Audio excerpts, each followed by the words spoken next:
Hi, this is Paul. About 6 months ago, I did this conversation with Jonathan Peugeot and John Vervaeke because I wanted to talk with especially John, and I want to include Jonathan in our discussion of the advent of the sacred. And in that video, Jonathan Peugeot mentioned Auschwitz and Hiroshima, and as those sort of creating sacrifices that formed the rest of the 20th century, let's call it the post war consensus, and solidified the culture, and that is breaking down. So I'm going to play that clip right now. I think I first of all I totally agree with you, Paul. I think that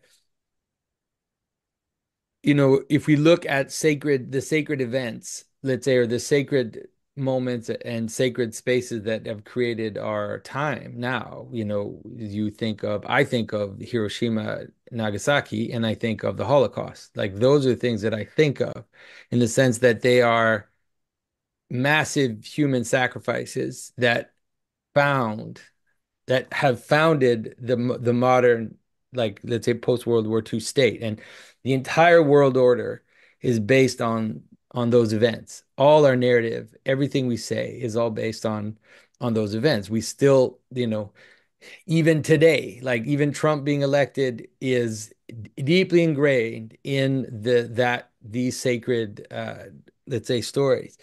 And so I completely agree, and that's why I present it as a kind of gray thing, like that the idea that the sacred is returning.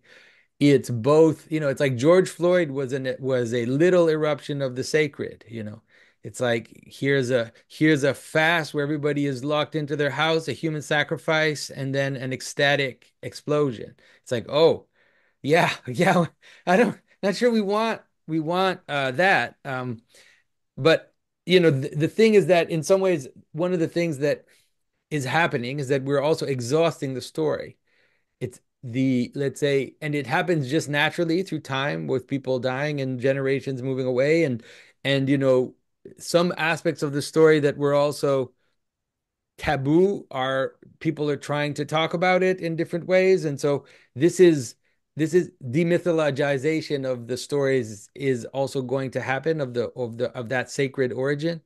And so we can see attempts at that now. We can kind of see it happening. We can see this poke.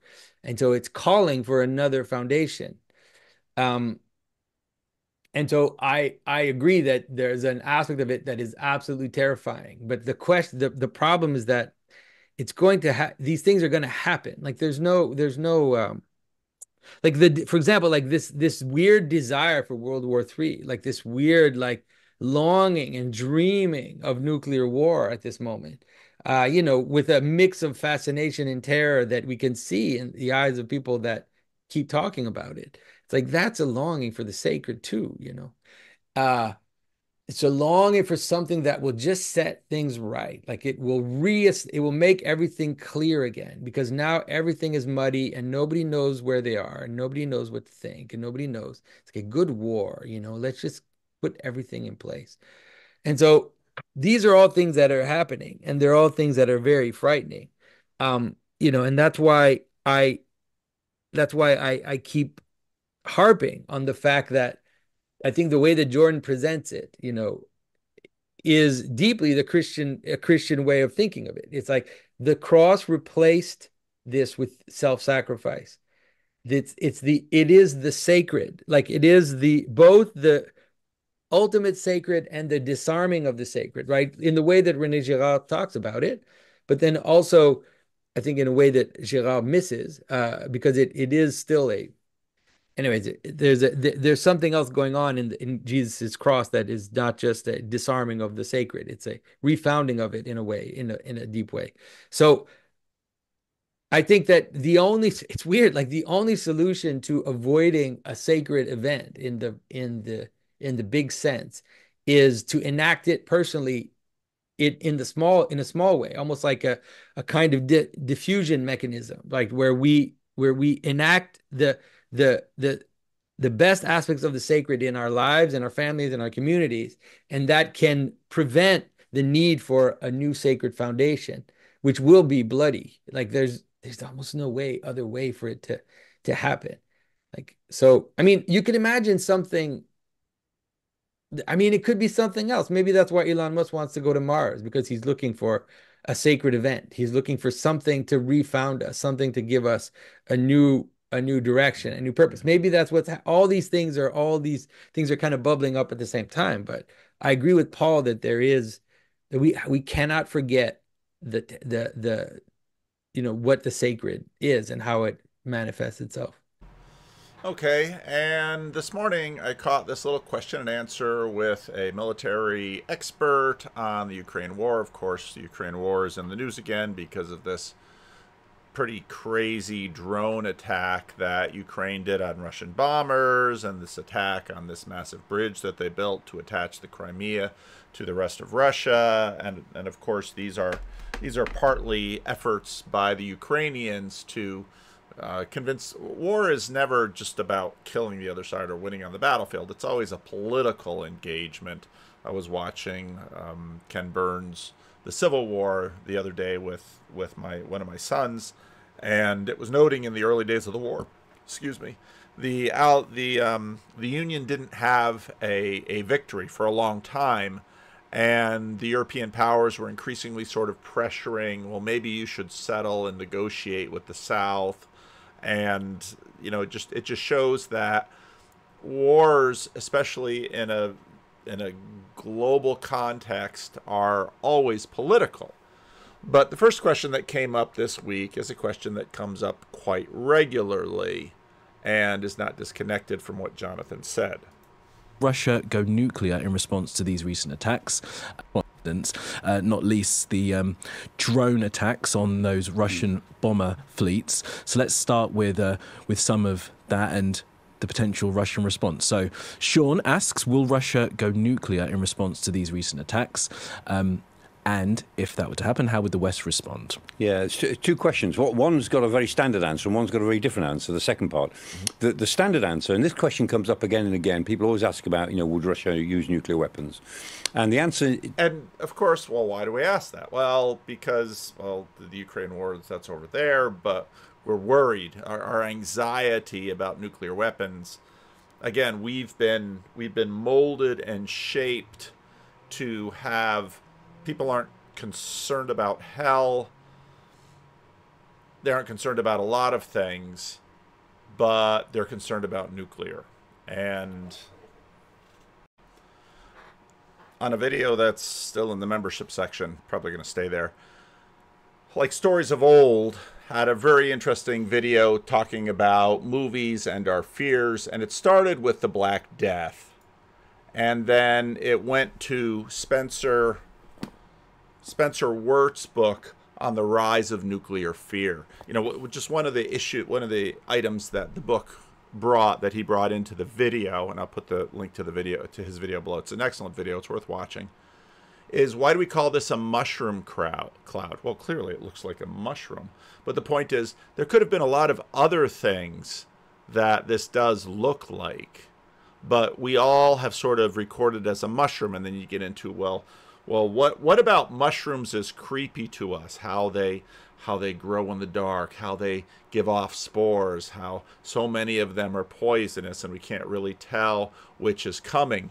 And like Stories of Old did a really nice job in looking at sort of the history of cinema and the bomb, and how, of course, in the 50s when this came about, you have all these stories of monsters that are created by the bomb, of course, Godzilla, and then he looked and compared and contrasted it to the Black Death. And, of course, the Black Death eventually is going to reshape Europe, and it's going to, there are some authors that write about how this sort of begins to set up the world, which will set up the Protestant Reformation and the change of Europe, and some deep changes in terms of how we put together our world. And so the big question is, well, we've got are we going to have a nuclear war? doesn't change, but people keep asking it, so it deserves to be answered because it obviously is on people's minds. Fair enough. And so, I mean, so the standard answer, and this answer hasn't changed from the beginning of the war, is no. Very, very unlikely. Firstly, the Russians have shown no indication, any physical indication, of bringing their tactical nuclear weapons forward or bringing any of the preparations together, which we would see. Because now what he's going to do is he's going to talk like a military expert with respect to how these weapons are always used. Now, if you've followed my rough drafts for Sunday or my sermons at all, one of the things that occurred to me as I continue to work through my sermons and work through the Bible and go through the stories that I've gone through many times is I'm trying to have awareness between how we imagine things into the future and how things actually go into the future. And of course, this sort of comes up when you look at the Gospels and when we try to mind read many of the people who, what did they expect from Jesus? What did they want from Jesus? And if you look at something like the book of Samuel in the Old Testament, well, it's pretty clear what they want from Saul and what they want from David is they want the Philistines to go away. They want the Philistines to be beat in battle, and they want the Philistines to stop stealing their crops and stealing their grain. I talked about Gideon the other day in the book of Judges.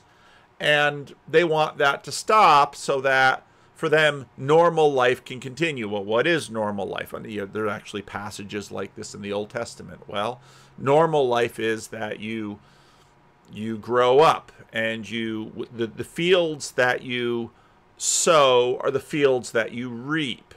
And the children that you have are the children that grow up and they sort of replace you and they care for you in your old age. And then you go to be with your fathers, as the Bible says. And then your children take your place. And this just goes generation after generation. And you live a long life and you're surrounded by grandchildren and great-grandchildren, etc., etc., etc. That's sort of this vision of shalom.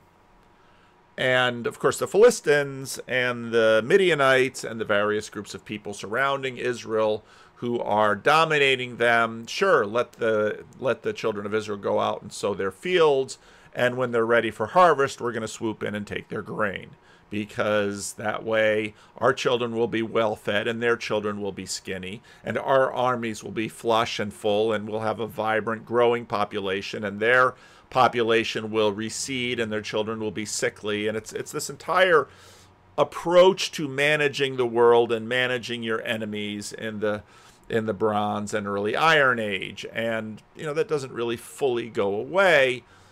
But then here we have these nuclear weapons, and these nuclear weapons are different because they can come in from the sky all of a sudden and we feel out of control with them. Whereas the Black Death, it's like, well, rodents and fleas on rodents, and you get out of the city and you go to the country. And but we've had images now for decades of nuclear annihilation. So whenever there's a war, well, there's sort of two classes of nations that have nuclear weapons and nations that don't. And so if you fight a nation with nuclear weapons, then you might have a nuclear exchange. And there's some of us are old enough to remember the Cold War. Now let's continue to listen to him talk about this a little bit. It would take some time.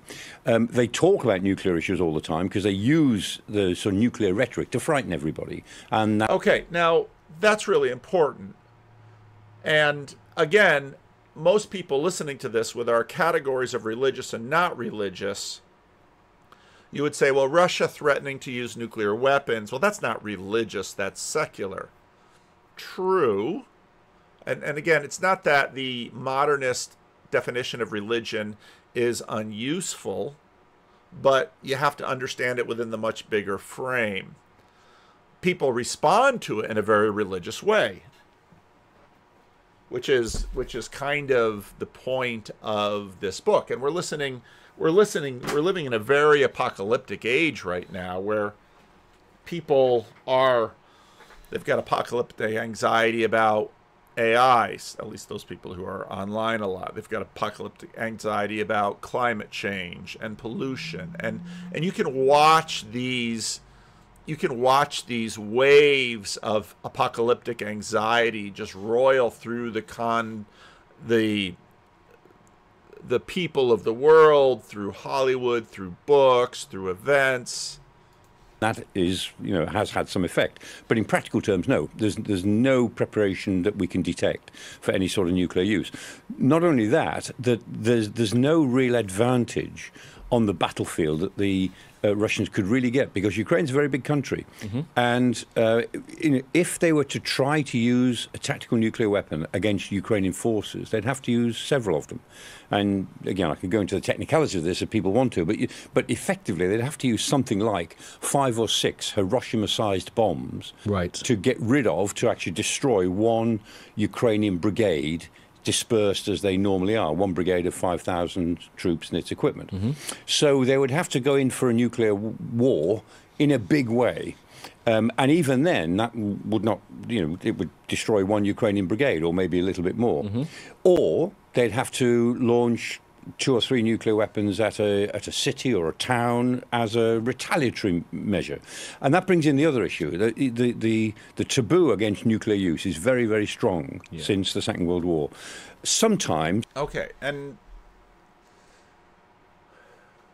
even part of the reason we have this recession of modernity, as I've been calling it, is, well, you just imagine that it's all physical things that are dominating the world, but that's hardly true. And a taboo is a powerful thing, and a taboo remains a powerful thing. And it's interesting where he, and I'd never heard anybody say this, you have the reluctance to use nuclear weapons is a taboo. Now, you might think, well, what is an element of a taboo? I mean, one of the few taboos that we have around are, over incest and certain things like that. But this is a public taboo. Jonathan Haidt, in the work that he did on the righteous mind, had some interesting scenarios just try to test people in terms of their taboos. Somebody's going to break it. I mean, that at some point in human history, that will be broken. I mean, Putin wants to go down in history as a great Russian leader. I'm pretty sure he doesn't want to go down in history as the man who broke the taboo, the first man to use nuclear weapons in an aggressive mode, not even to defend his own country against the final, some sort of final attack. I mean, that's what nuclear weapons do. They provide a final guarantee that if all else fails and your country is under a threat of complete destruction, you might then go nuclear. And Russia's nuclear doctrine is actually all about that. So okay, and right there, if you remember yesterday's video, because I'll release this on Thursday morning, yesterday's video where I talked about, where Vervaeke and Peugeot are talking about spirits, and I talked about institutions and how institutions are bodies of sorts, and how nuclear weapons are these methods of last resort when a certain body is threatened from the outside. Now, of course, with the fall of the Soviet Union and the breakup of the Soviet Union and the transition from the Soviet Union into Russia and all these other states that separate off of it, of which, of course, Ukraine was one, and that's part of what's behind the war, because Putin would like to sort of reinstantiate the Soviet Union as, in some ways, sort of a Russian empire.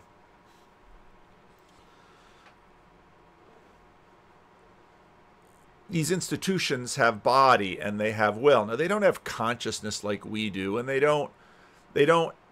not, I mentioned, there's consciousness and there's sort of experience, but they do have some of that. And the transition from Soviet Union to Russia, well, that didn't involve anything, partly because it was from the inside. And so these bodies, I talked about Tesla yesterday, these bodies sort of have an inside and an outside to them. And the idea is that if the body is attacked from the outside, then they might use this weapon, which will obviously kill untold numbers of human beings. And again, a big part of the fear of nuclear weapons and what makes them special is radiation. And again, in the Like Stories of Old video,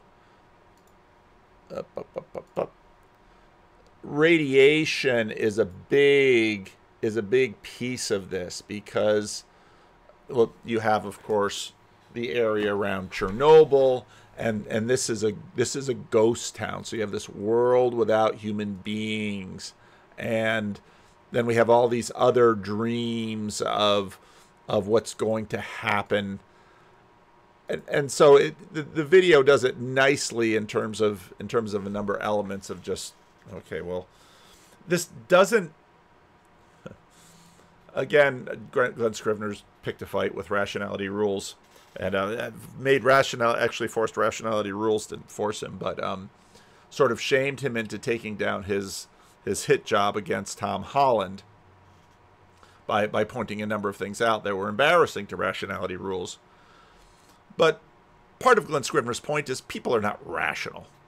And so he mentions this movie from the 50s where there's this, basically radiation is killing the whole world, but it like hasn't got to Australia yet. But people know that at some point this cloud will come. And in that way, nuclear weapons are sort of like the Black Death because, well, radiation is this cloud and it can be blown by the wind, and the wind knows where it goes, but we don't, and just sort of rhyming on John 3 and what Jesus had to say about spirit. And so nuclear weapons sort of have this certain grip on our imagination, to a large degree because of the radiation, because you can survive the blast, but you're not going to survive the radiation.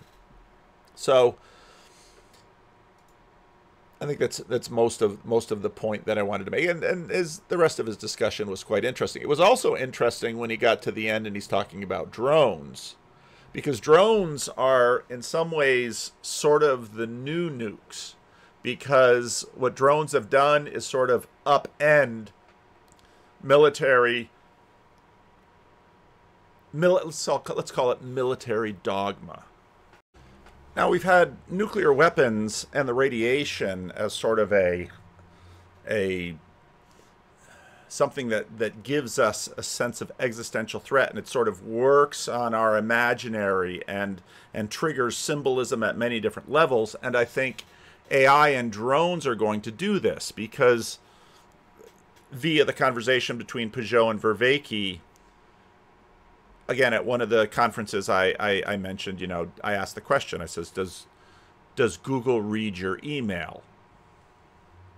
And when I asked that question, we sort of pull up again this imaginative picture of lots of people sitting in an office building in cubicles, and they're scrolling through all of my emails that I write. And it's like, oh, they're reading my email. That's horrible. It's like, no, not at Google. You don't have people reading your email, you have machines reading your email. And then of course there's this AI story where they're playing with this AI, so they build these fabricated emails where one of the engineers is having an affair, and that gets into the question of AI and watching, that we're going to create watchers, we're going to create non-human watchers, and what's that going to mean? And we've already had American culture with our individualism and our concerns for privacy also already have questions about privacy. We don't want the government spying on people. And we say that, it's not that the government doesn't have databases, but we don't want somebody from the government that doesn't like us personally reading through our email and then targeting us as a person and trying to, it's that kind of thing. And I think drones and AI weapons are going to become sort of a new sort of terror, probably alongside, but similar to the radiation fears that have been around.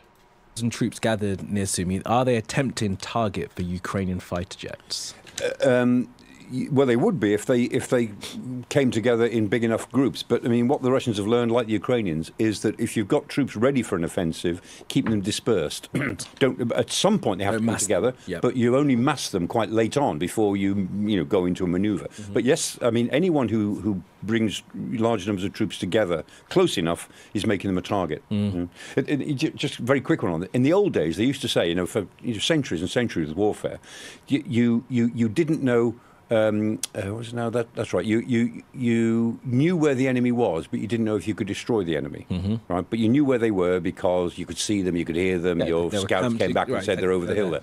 But you didn't know if you could destroy them. Now it's the other way around. You know you can destroy them, you just don't know where they are. Right. They're so dispersed. Here's a question, and I think that's going to play at us, and then later on in the video he's going to say, now with, I guess, UK has just done a survey that said they're just not ready for war. Well, what they need to do to get ready for war, well, it's going to be leaning into all of this AI technology, this drone technology, these masses of drones.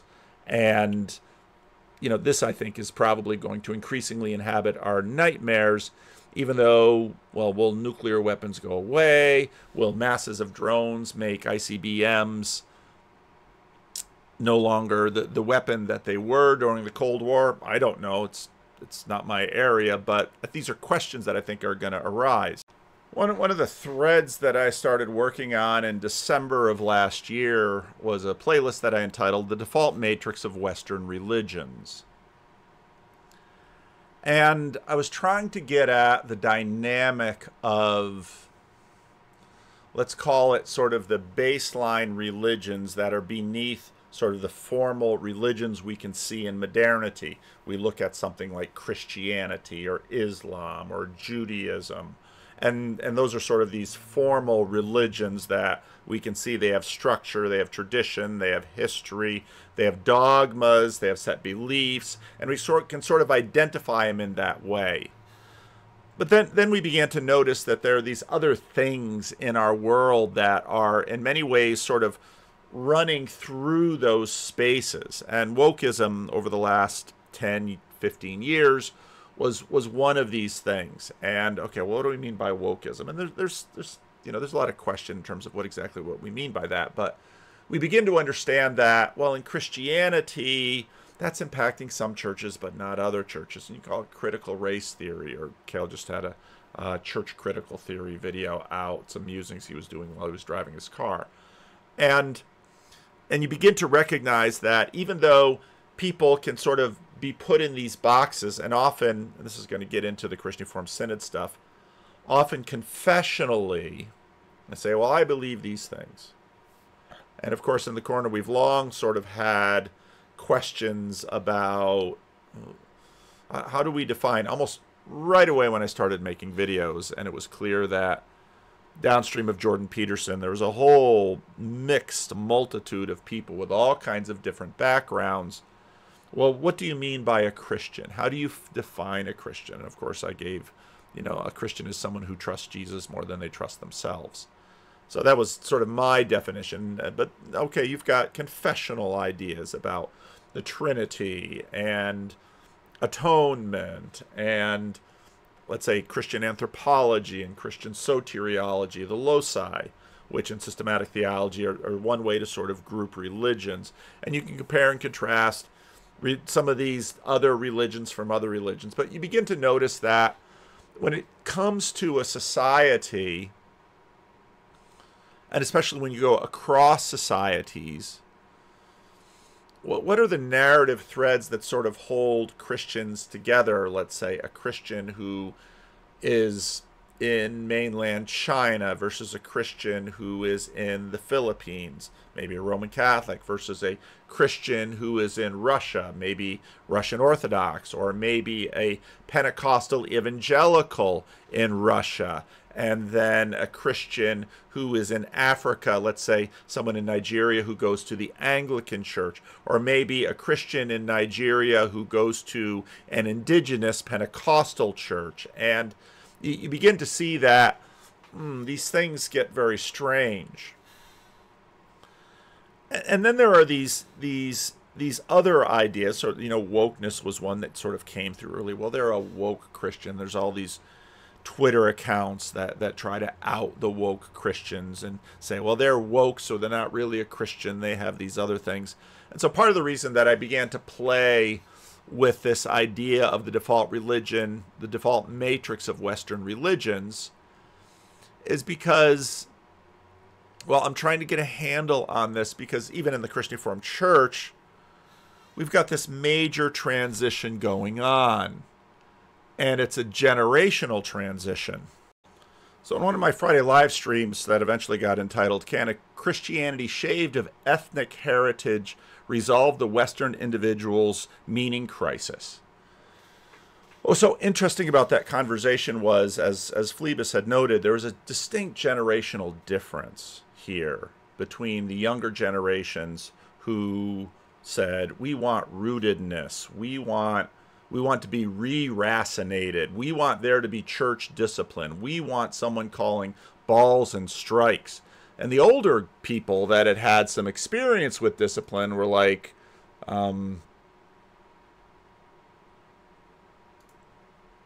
member of the CRC, and she misses church, because if you would miss church, the elders would come to your house and say, why are you missing church? You're not availing yourself of the means of grace. If you start skipping church, discipline will start the process of discipline on you.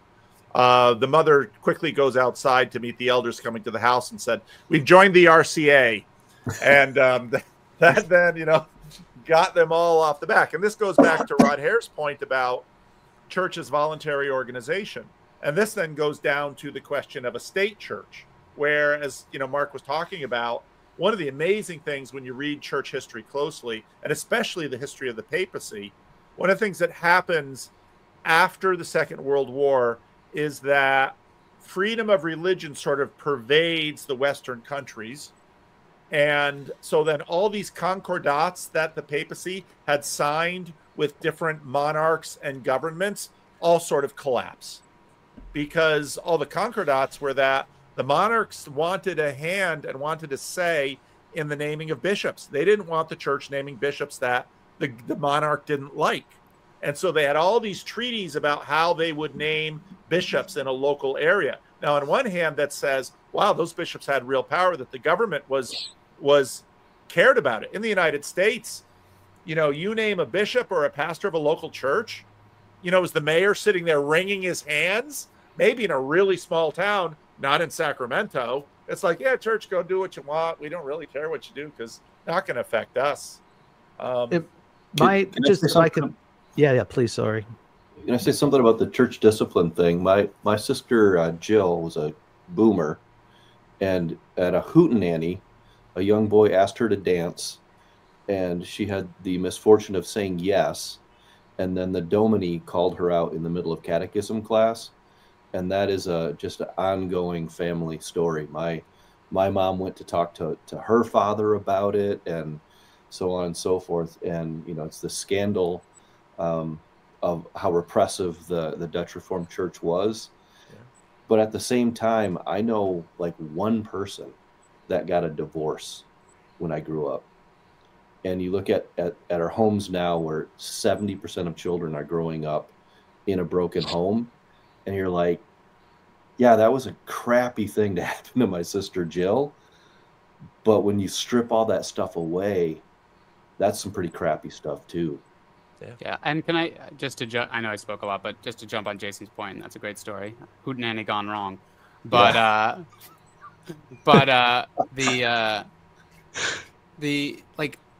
people say like, oh, we can complain. The CRC did something wrong. Oh, PCUSA did. Oh, we don't stand for it. We complain against it. Well, no one complains like, oh, well, there's a single mother down the street. Okay, well, like, she can't complain to anybody. She can't. Everyone's just gonna say, "Well, that's your fault." So it's like there's this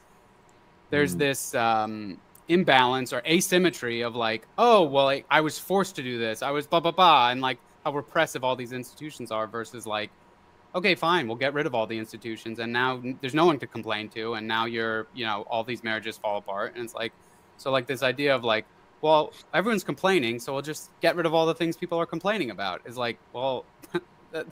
That's more of like an asymmetry and an unfairness, and like it's so obvious to me, like in my mind of like, yeah, I don't care if someone complains, leave, fine, leave.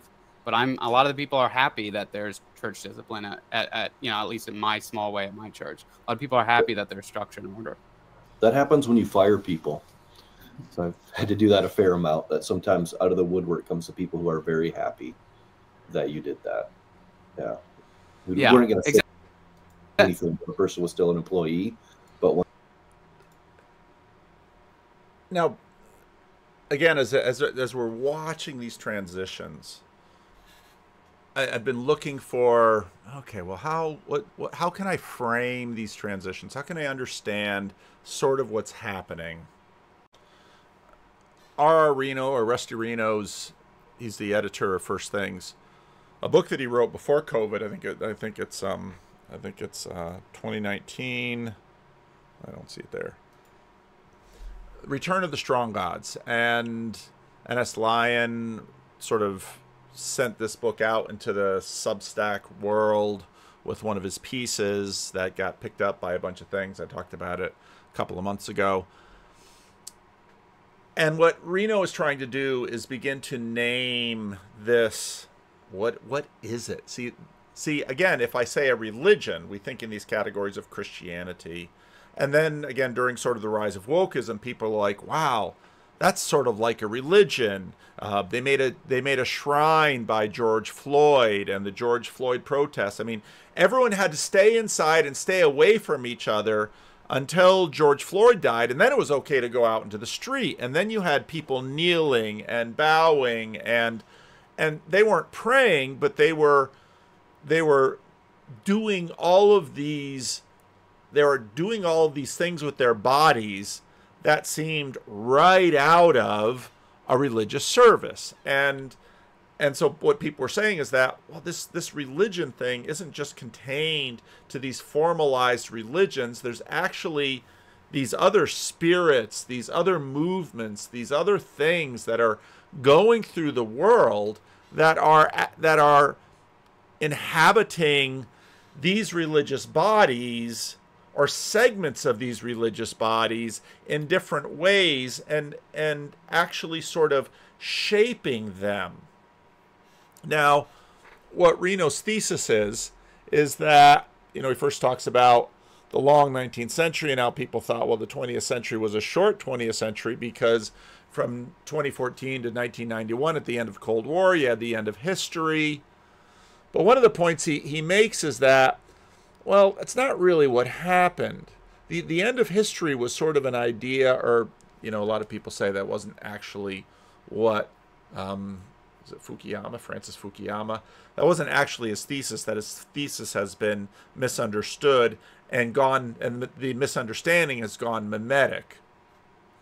But the idea was that what we really needed to have in order to prevent the catastrophes that were the First World War, and then the rise of communism, and the rise of fascism and nationalism, and what you really need is openness, and you need open borders and open markets, and you need globalism, because if we have globalism with open borders and open markets, then we will be able to trade, and the nations won't fight, and we won't have any of this nuclear war. And we can put war behind us. And now, basically, what he talks about is the fact that the governments, but also the churches, sort of came into line with this. And if we sort of engage the question of what happened to the main line, well, in some ways, the main line sort of engaged with this until it basically was no more. Now, there's a Substacker Lauren Richmond Jr., he's a pastor, chaplain, podcaster, nonprofit leader, but in the main line.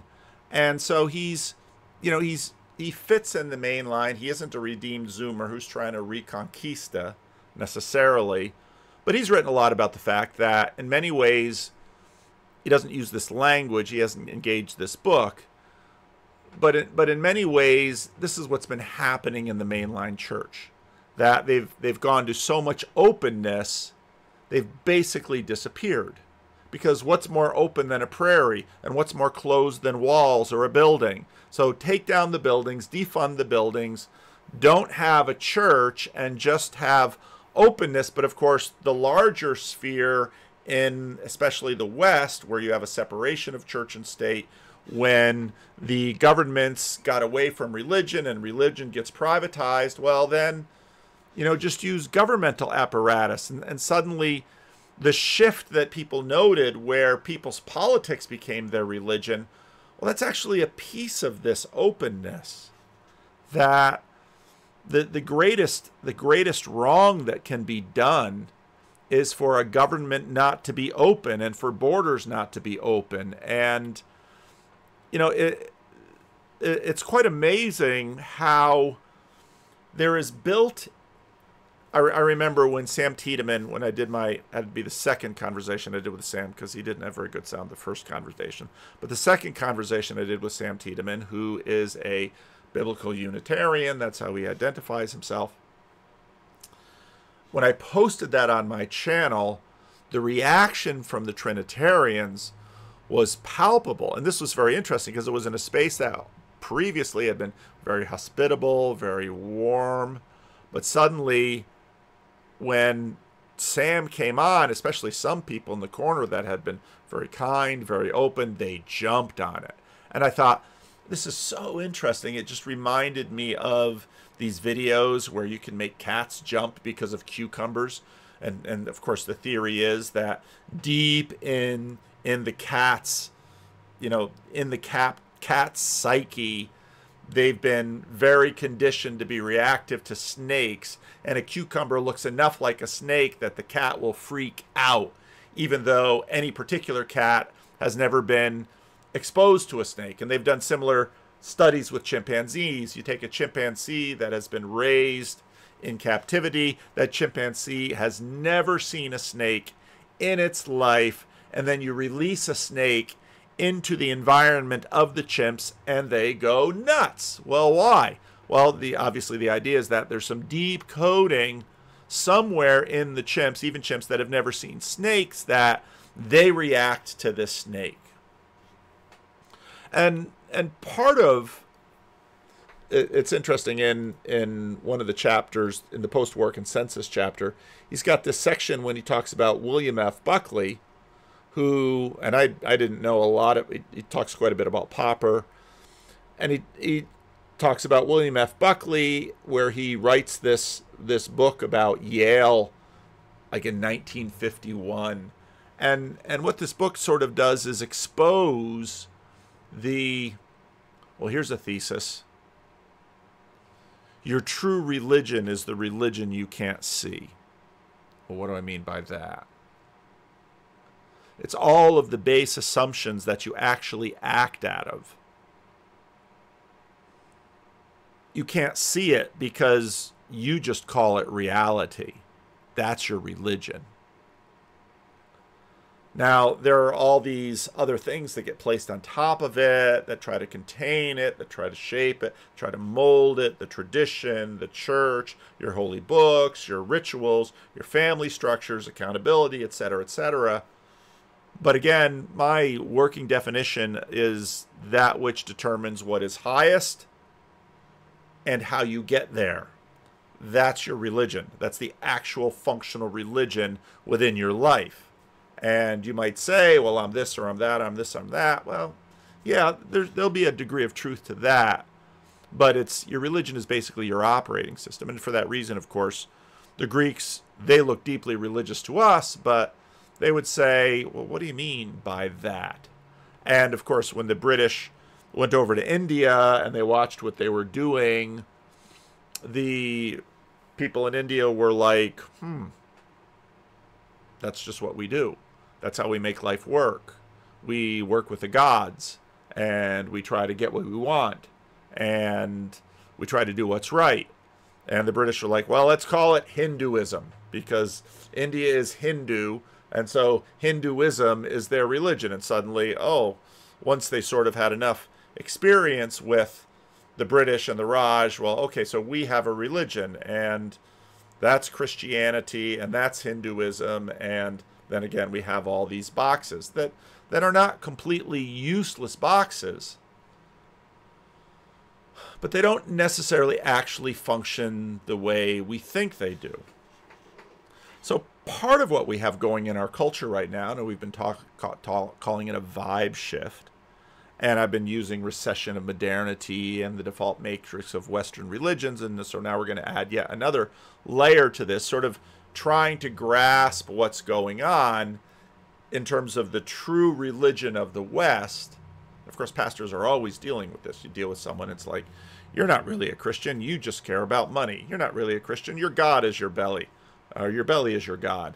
You're not really a Christian. You have all these things that you're pursuing and not really Christianity, yada, yada, yada. I mean, preachers do that all the time with people to try to get them moving towards the norms, traditions, rituals, practices, mores of this container that we call Christianity. William F. Buckley looks at Yale in the early 1950s and late 1940s and says it has a religion, but it's not really Christianity, it's openness. That openness is that which will save us. Will save us from what? Will save us from nuclear exchange.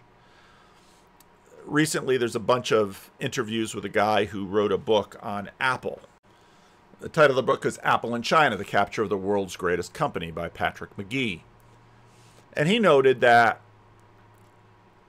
when Nixon sort of opened up China, the filter that American policymakers had was, we need to liberalize their economy. If we liberalize their economy, then they will become liberal politically.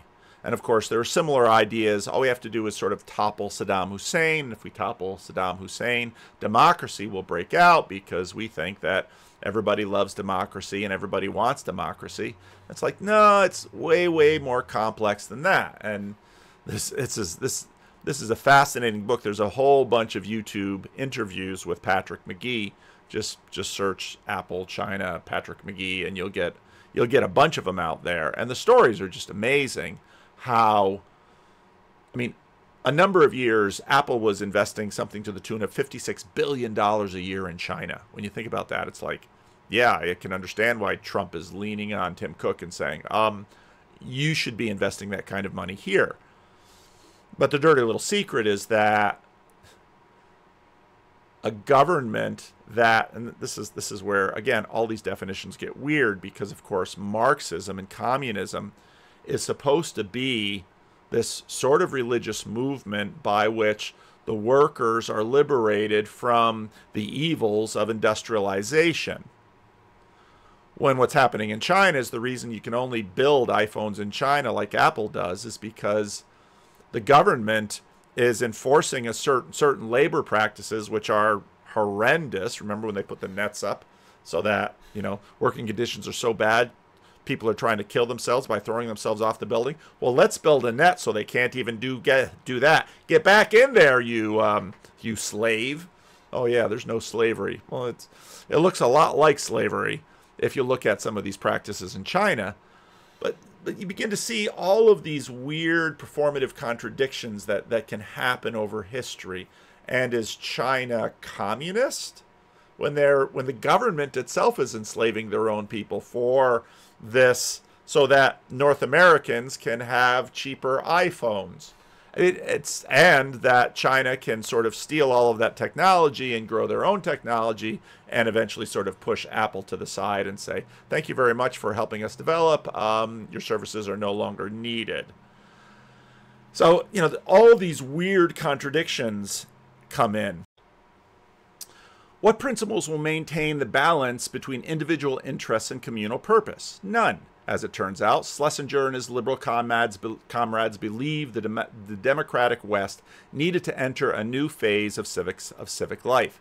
In the past, men fought over religious convictions and moral principles. In the 20th century, these battles took rigid ideological forms, leading to the disaster of militarism, fascism, and communism that brought war and misery to millions. Americans avoided this fate because our liberalism is based on pragmatism and empiricism, or so Schlesinger argued. New Deal liberals in America intuitively found their way to Popper's conclusions. Responsible governments means discarding political ideologies and using the new social sciences to craft effective policies. Urban planning, economic management, and other technocratic enterprises were thought to transcend ideology because they were based on scientific rather than political purposes. Belief in a new post-ideological way of life was widespread after World War II. Social scientists and psychologists like Abraham Maslow, Karen Horney, Rollo May, and others may not have read Popper, but his ideas were in the air, and they developed his themes, casting them as timeless empirical truths rather than historically conditioned responses to the crisis of the West in the first half of the 20th century. That's where your true religion is invisible. Well, these are timeless historical truths. They are sort of frozen. Now, again, relativism will say nothing is timeless and historical. And this is part of the reason why when Peterson comes along, when he does, sort of the nihilism, there's always going to be a category in your mind of the permanent, of truth, of something that does not change. Now, maybe change is what does not change. I mean, you cannot have, it's basically essentially the philosophical version of the frame problem. You cannot have a system that doesn't have anything fixed. Because via combinatorial explosiveness, you need to filter something, and so you're going to need a fixed frame in order to be able to filter things productively. And theoretically, at least, the truth of your frame will, in some way, in a dead reckoning sort of way, be able to give you a sense of the approximation of the validity of your frame and your filter, because of hopefully how well it performs out there in reality. But again, that's a very frameless idea, so it's sort of a religious idea. So all these ideas are timeless and empirical truths rather than historically conditioned.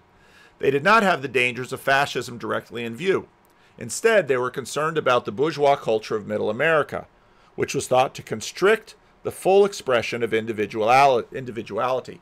If you read George Margan's The Twilight of the American Enlightenment, I believe that's the name of the book, it's very interesting because it's a study in the 50s, and what sort of goes through, here's another little truism, a society will always have its anxieties. The anxieties of the 1950s was the conformist man. That, of course, comes through in the show Mad Men. The conformist man. And so the 1950s sort of brings about the individual. And, of course, in the 1960s with the counterculture, the individual just come roaring to the top. Once we've done enough communitarian things so that we've got enough of a safety net, enough of an economy, enough of a safe space for individuals to sort of do what they want, well, you can have them do what they want. And argument would be that we've gotten to the point now where there's way too much nonconformity, and we need more conformity for the social group to actually hold together, because if everybody's an individual, then we can't do things together. And actually a lot of the benefits that we've enjoyed from the modern period are dependent on a great number of people doing as they want. And you see this in also, you've seen this in sort of the sexual revolution way. Well, if having children is selfish, well, then maybe nobody should have children. Oh, okay. You think that through at least 2 generations and see how that works. Well, but that just shows that you're committed to this idea of humanity must be preserved. So then why are you against nuclear war or, 10 billion drones to kill 8 billion people? The middle-class milieu of the 1950s was defined as conventionality, the psychosocial dialogue analog to Popper's closed society, and deemed an impediment to personal growth and authenticity. To counter these consolidating pressures, the influential psychologists of the era anticipated the therapeutic forms of an open society. At the same time, the new pop psychology of growth and self-realization followed Popper, remained scrupulously anti-metaphysical, not explicitly, but as a part of the larger and increasingly popular post-war consensus. In the post-war explosion of literature of personal growth and self-discovery, new therapeutic search for meaning supplanted the classical search for truth. Just as we were to grow towards something vague, as it must when metaphysical questions are held at bay, many influential books of the 1950s deprecated conformism, consumerism, and mass culture, just as Popper attacked the philosophical tradition of the West. But as in the open society and its enemies, the alternatives were mere platitudes, variations on the theme of openness. Man is to progress towards greater meaning, self-actualization, autonomy, liberation, enabling each of us to fulfill our capacity as to be free to create within and around ourselves, as Hillary Rodham declared to her fellow graduates at Wellesley College in 1969. And this gets into the churches. Now,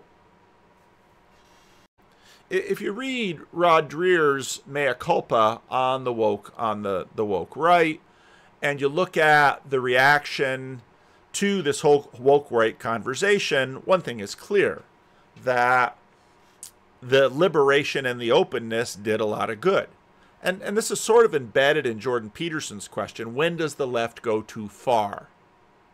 Because the idea is that, and this again, Peterson and Peugeot, again, part of the reason Peterson, I just got a really interesting thread from Wokel Distance. He's been watching the videos and, we chat about it a little bit sometimes. How did Peterson sort of change the culture? Well, Peterson changed the culture because, again, were these assumptions of nihilism. Apparently they're really weird contradictions that unfold when you get to extremes. And one of them is that openness eventually sort of becomes determinism. It's a really weird dynamic because if you look at Sam Harris, well, he's sort of a determinist. But Sam Harris is sort of a quintessential post-war consensus, someone who's about the post-war consensus, that we want this openness. And so the idea was that open,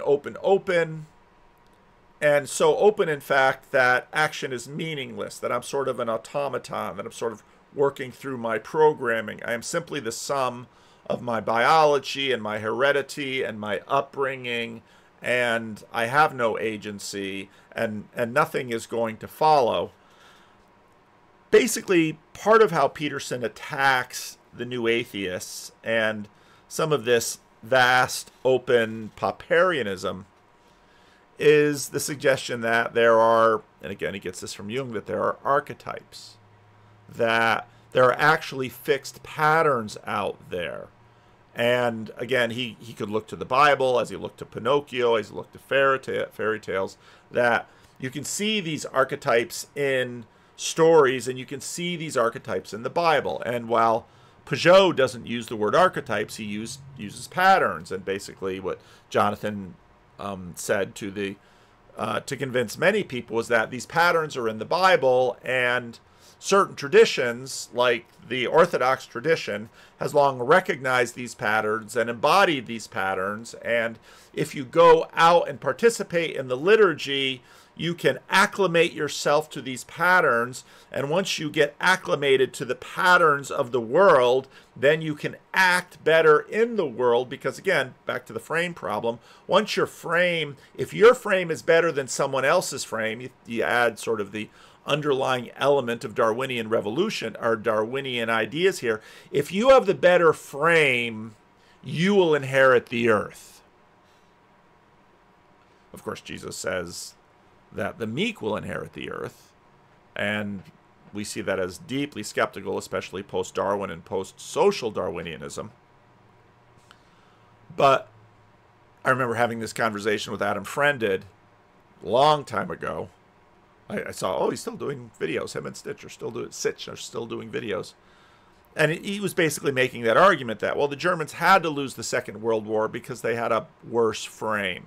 And communism had to lose the post-war struggle because they had a worse frame. And part of why, one would argue that part of why the open society is so much better and so attractive, why millions of people want to find their way to Western Europe and the United States, is because our Western individualism, our tradition of openness, is a better frame. But we are in some ways the victims of our own success, and so now we have to say, well, can we actually continue to just bring people into our society? Should we have open borders? And that's, of course, part of where the conversation went. And open borders, open doors. But very quickly you would say, well, if you don't have a front door to your house, you have a problem. And there needs to be limits on your openness. Well, where are those limits? So when I look at what's happening in the Christian Reformed Church right now, that's another frame through which you can see the struggles in the Christian Reformed Church. But it's not just the Christian Reformed Church, of course. It's all these other churches. And when you look at this younger generation, they're basically saying, enough of the openness. Because, let's say, you pull a plant out of the ground and throw it someplace else, it dies. You want roots and soil. You want a bishop to tell you what to do. You want your religion to deliver to you a coherent system that is going to be a frame that will help you thrive. And again, there's always lots of ideas underneath here. Well, if my group is thriving, in the words of Khrushchev, we'll bury you. Well, the Soviet Union is gone and the United States is still here. So who buried who? But then again, is Putin a communist? Well, he's a tyrant. To what degree were communists, or did they just themselves become oligarchic tyrants? And then with the fall of the Soviet Union, new oligarchs and new tyrants came, but the capitalist systems tended to work better, and then on and on and on and on. So this question of openness and the end of openness is where I read CRC Voices. And again, the generational difference is palpable. And in some ways, it's sort of a door swinging, because the boomers that were, we want more openness. We don't want church discipline. We want to be able to go to a hootenanny. We want self-realization. We want to be able to do what we want to do. And this is where some of us who are old enough to remember less openness look at that and say, is that really what you want?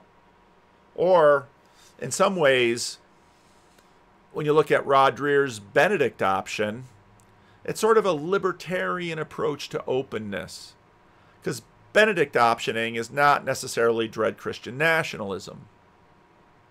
And there's a lot of dreams about, what if the United States became truly a Christian nation? It's like, well, that's a really interesting question, because again, a lot of the openness got going because there were real questions as to whether, just look at the nations that had and still have state churches. How's the Church of England doing over there? You got a chance to educate students. You got a chance to have your way with an entire population. Did that make them Christian? Or did you basically vaccinate and give them immunity from the real Christianity? And again, the irony is that right now, part of the hot formula is, well, let's say high church and beautiful buildings and smells and bells, and I guess evensong is popular, but okay, what's that going to mean? And so many people that are sort of raised out there on the Serengeti, the cultural Serengeti, kind of want a home. I remember the beginning of, it's the Book of Pi. Is that the title of it? The Life of Pi. Oh, yeah.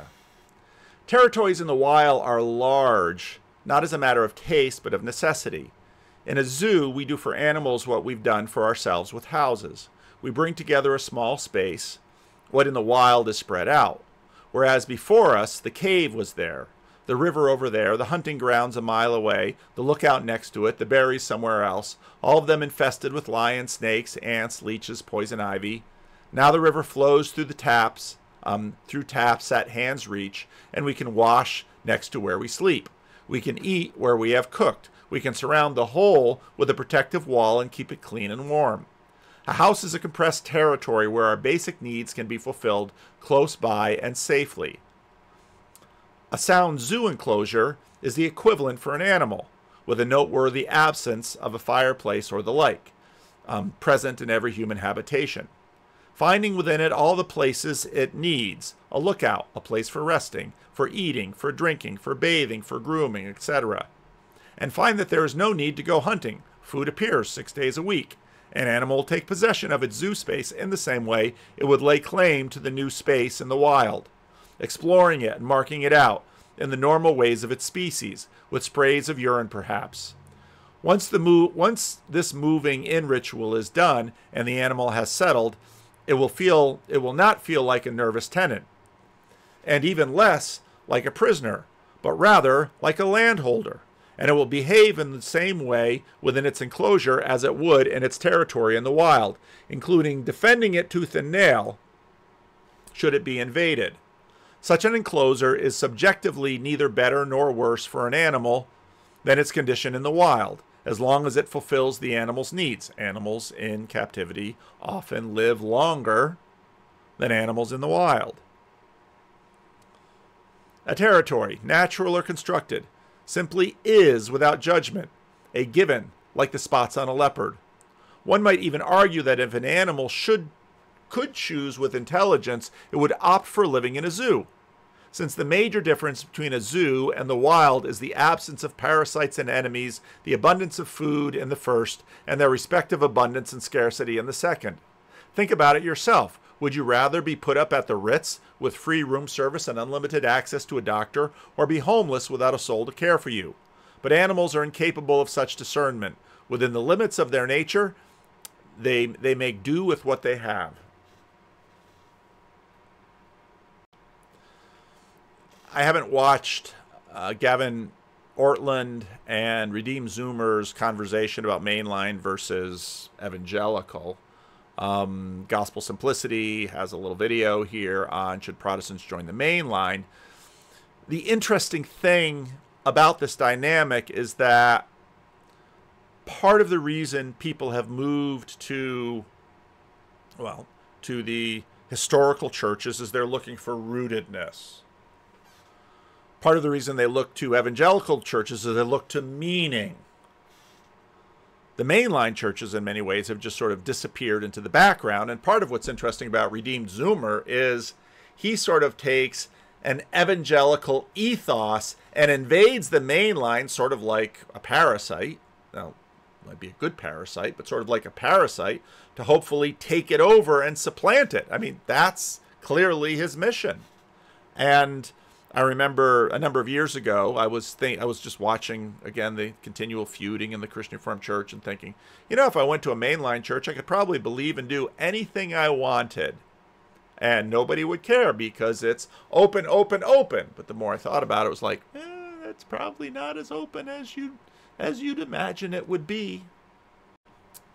William F. Buckley. Buckley knew he would be attacked as an enemy of academic freedom. The most philosophically interesting chapter of God and Man at Yale anticipates the criticism and frames a series of responses. An accomplished debater, Buckley runs through a number of refutations, showing that the notion of absolute academic freedom is incoherent. Who in the shadow of Auschwitz defends the rights of professors to advocate fascism or anti-Semitism? He notes the absurdity of openness as the highest good in education, mocking the conceit that Yale should seek to hire someone to teach about communism who is agnostic about whether or not communism is right or wrong, as if an ideal teacher should be impartial and undecided about the most decisive question of his time. Buckley deviates from Hayek at a crucial point, forthrightly positing that the fundamental mission of the university is to educate the rising generation in the truth. His frame of reference, like nearly everyone else's at the time, is the civilizational crisis of the previous decades. The denial of truth in Italy and Germany, coupled with the refusal of Japan to ally herself with the truth, resulted in a devastating world war. In the war's aftermath, the Allied forces occupying Germany had no illusions. It would be absurd to afford academic freedom to those who wished to renew the Nazi cause. America, Buckley observes, was not Germany, and the situation is not dire, but the same principle holds. Educators have a duty to guide students towards what is right and true. As he puts this, the most esteemed values, if they are to triumph, must have a helping hand at the educational level. Midwestuary 2025, August 22nd through the 24th, in Elmhurst, Illinois. A weekend you won't want to miss, with special guests Cale Zeldin, Paul Vanderklay, Rod Dreher, Elizabeth Oldfield, John Vervaeke, and Jonathan Pajot. Midwestuary 2025, the Fellowship of the Spirit. Stay tuned for more details. Visit us at midwestuary.com for ongoing updates.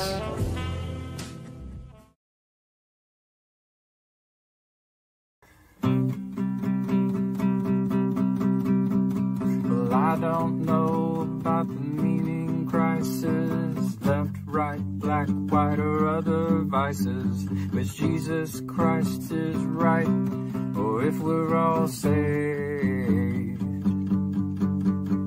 From my perspective, our propositions participate procedurally, running in circles.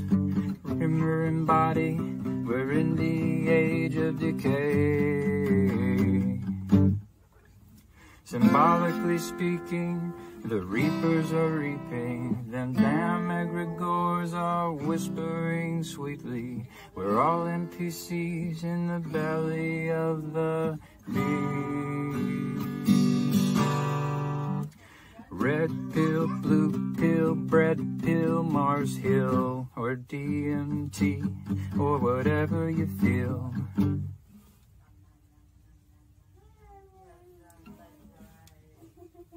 Got one and number two, it's all the same damn thing. So clean your room, repent on Zoom, ontology for dummies, a bird's eye view. 'Cause if you really knew, could you really even say? Totally depraved, all totally saved, a total disposition from the bed we all made. Or is it the elect, or are we just insane? From John Vervaeke to Jonathan Pajot and Jordan Peterson to the Chris Pacou Show, Paul Vanderklays and Griswold Grimm and all the dice he shakes. This estuary ditty is a little bit cringy, ain't quite the U-shaped or the hero's journey. All the NPCs in the flood treading water to watch you save the day with a bunch of chitter-chatter. From the ortho bros to the Catholic Joes, or atheistic Jobs, to Protestant folks, the Joe Schmoes, and Jewish Jacobs, and everything in between. So love the Lord your God with all your heart and soul, with all your mind and your fingers and toes, all your neighbors too, as if they were your own. So love the Lord your God with all your heart and soul, and with all your mind and your fingers and toes, all your neighbors too, as if they were your own.